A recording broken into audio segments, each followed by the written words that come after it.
everyone, Chris LaChava with RE/MAX Heritage Professionals, and we are once again at the end of another month, and that means it is time for your market update. Here we are, the end of May 2023, and so these are our stats through the end of April 2023. So let's get into the numbers. This is for Polk County, Florida. Polk County had 1,368 closed sales in April 2023. That's compared to 1,514 in April 2022, and that's a decrease of 9.6%. So the market in terms of activity definitely is slowing. Cash sales as a percentage of closed sales, 24.6% of sales were cash sales in April 2023. And that's compared to 36.1% in April 2022, a decrease of 31.9%. I would expect to see this number continue to decline, especially with Governor DeSantis signing into law the ban on Chinese people from purchasing property in Florida. So that is a group of people that were investing in Florida. And so taking that population of potential home buyers out of the equation will likely decrease the number of cash buyers. Median sales price, $320,000 for April 2023. That is compared to $316,005 in April 2022, an increase of 1.3%. So home prices did still go up year over year, but not like we were seeing during the pandemic. Average sales price, $331,113. That's compared to $327,015. Also an increase of 1.3%. So whether you're looking at median or average, we still saw a very, very modest increase in prices year over year. Median percent of original list price, sellers received 97% of list price in 2023 compared to 100% a year ago. That's a decrease of just 3%. Median time to contract, 32 days to contract compared to 7 days a year ago, an increase of 357.1%. So one of the biggest things we are seeing is that it is taking longer to sell a home on the market. Median time to sale, 76 days compared to 46 days, an increase of 65.2%. New pending sales, 1,452 compared to 1,606, a decrease of 9.6%. New listings, 1,581 new listings compared to 1,800 a year ago, a decrease of 12.2%. Pending inventory, 2,163 compared to 2,454, a decrease of 11.9%. Active inventory, 3,081 homes active in our market currently compared to 1,396 a year ago, an increase of 120.7%. But keep in mind that is due to homes staying on the market longer, not because we have new inventory. Month supply of inventory, 2.4 month supply of inventory compared to 1 month of inventory a year ago, an increase of 140%. And again, please remember, 6 months is a balanced market, less than 6 months is a seller's market. So we're very much still in a seller's market, despite the market feeling like it is much, much slower than it was during the pandemic. Tune in as we talk about what this all means and what we see happening with the housing market in Polk County and surrounding areas in the near future. So the housing market's definitely been interesting. I think really what we're seeing is it being more normal than what we saw during the pandemic. But because the pandemic was such an extreme market, people are feeling like it's crashing, and that's just not the reality.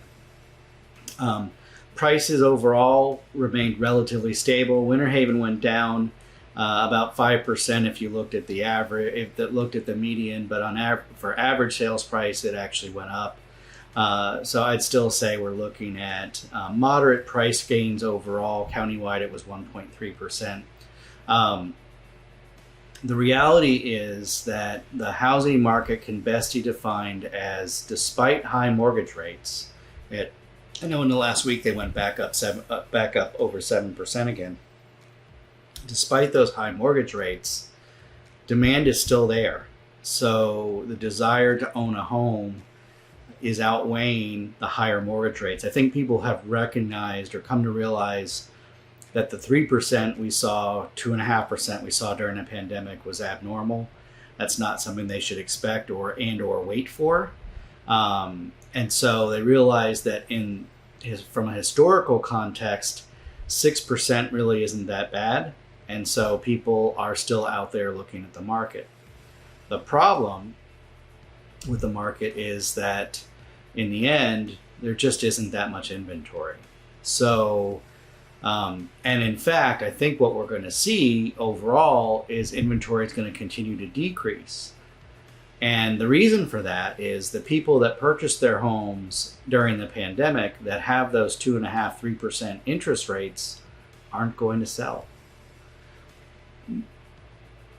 Even if the home no longer meets their needs, in a lot of cases, many people are not willing to give up that 2.5%, 3% mortgage for a 6.5%, 7% mortgage, because their buying power is significantly going to be impacted.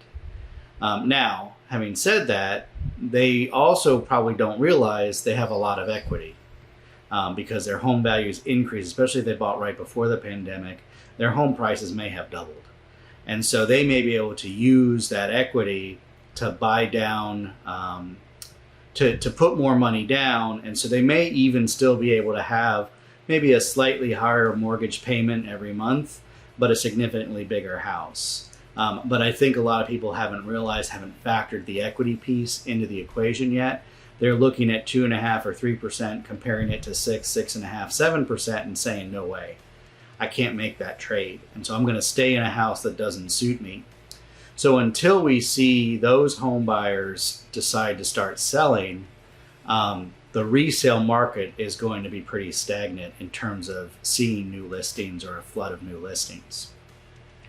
Because of that increase in equity, we also are seeing default rates on mortgages. While they're going up, they're still near record lows. And so we're not looking at a wave of foreclosures coming soon. And so that's not another area where we're going to see an increase in resale homes inventory. So if we can't see an increase of resale inventory, then the option really left with for us is new home construction. And while there's a lot of new home construction happening and finally supply chain issues seem to be gone, we're not hearing builders complain about supply chain issues and delays in windows and roofing and cinder blocks at one point, appliances, windows, etc. Those, we all dealt with that throughout some period of time during the pandemic and immediately after. We're not hearing builders complain about that now. There still is a labor shortage, and so that is impacting new home construction some. But builders are pretty bearish on this market. They're pretty excited about, bullish on this market, I should say. They're pretty excited about what the market looks like for a new home builder because there's a lack of resale inventory. So they are building.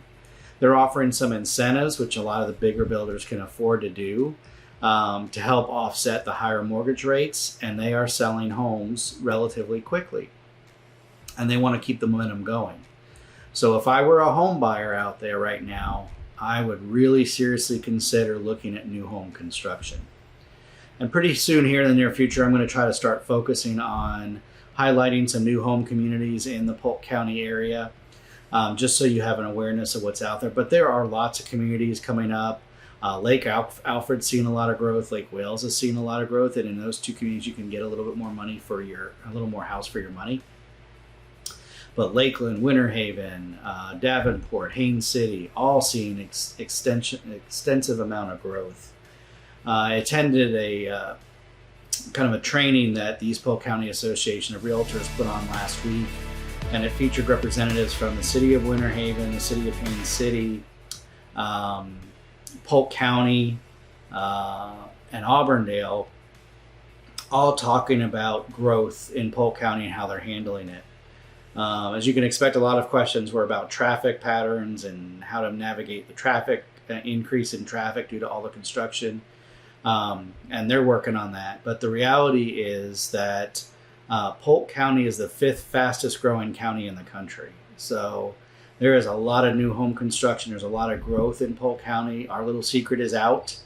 We're ideally located between Orlando and Tampa, right along the I-4 corridor. So those areas right along the corridor are really seeing the growth. That's why Auburndale in particular is seeing, I think she said they approved 17,000 building permits in the last year. So just crazy growth. But there is a lot of exciting things coming to the area with that growth. But like I said, what I would look at is new home construction if I were a buyer out there looking for where's the inventory. And with all that growth means that property values are also in the bigger picture are really going to be increasing. Polk County is a more desirable place to live. It's an up and coming county. And so we're going to only see property values continue to increase as it becomes more and more popular and more people want to live here. Anyway, I hope you found this information helpful. As always, if I can help you or a friend or a relative, coworker with any real estate needs you have in Central Florida, please reach out to me. I would love to help them. If you have video ideas, topics you'd like me to cover about the home buying process, really any aspect, the home selling process, comment below, let me know, and I would love to cover those topics for you. And remember, I want to make your home buying and selling experience an epic one. Have a great day, everyone.